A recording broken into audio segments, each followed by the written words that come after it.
प्रिय विद्यार्थी मित्रांनो, मी दीपाली कुलकर्णी देशमुख माझ्या विंग्स ऑफ फिजिक्स या चॅनलमध्ये आपलं सगळ्यांचं मनपूर्वक स्वागत करते। आपण सीईटी 2026 चे प्रश्न बघतो आहोत।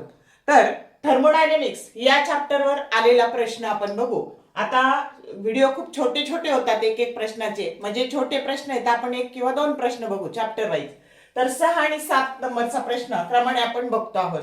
तर थर्मोडायनेमिक्स या चॅप्टरवर आलेले हे दोन्ही प्रश्न आहेत आणि प्रश्न अतिशय सोपे आहेत। तर प्रश्न असा आहे बघा, what happens in adiabatic thermodynamic process? Option A, work done that is equal to 0, B, change in internal energy that is equal to 0, C, Q that is equal to 0। तर आता बघा, याच्यामध्ये आपल्याला ॲडियाबॅटिक प्रोसेस ही खूप महत्वाची आहे, हे मी खूप वेळा सांगितलंय। आणि आपल्याला माहिती आहे की ॲडियाबॅटिक प्रोसेस मध्ये काय असतं, तर no heat enters or leaves through the system and that process is called as a adiabatic process. खूप वेळा रिपीट झालेला सीईटीचा प्रश्न आहे बघा। काही प्रश्न सोपे असतात आणि म्हणूनच आपल्याला PYQ चा अभ्यास करायचा आहे। कळलं का? मग Q बरोबर 0, that is the correct option. No heat enters or leaves through the system that process is called as adiabatic process.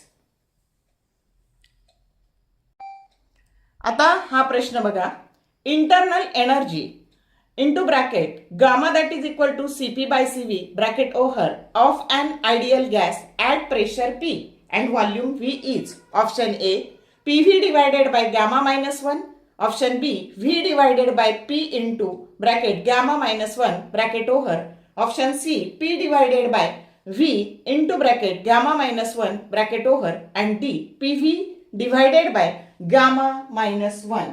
आता आपल्याला इंटरनल एनर्जीचा फॉर्म्युला या स्वरूपात बघायचा आहे। तर हा थोडासा नवीन प्रश्न आहे। तर internal energy delta U that is equal to N CV dt असं आपल्याला माहिती आहे।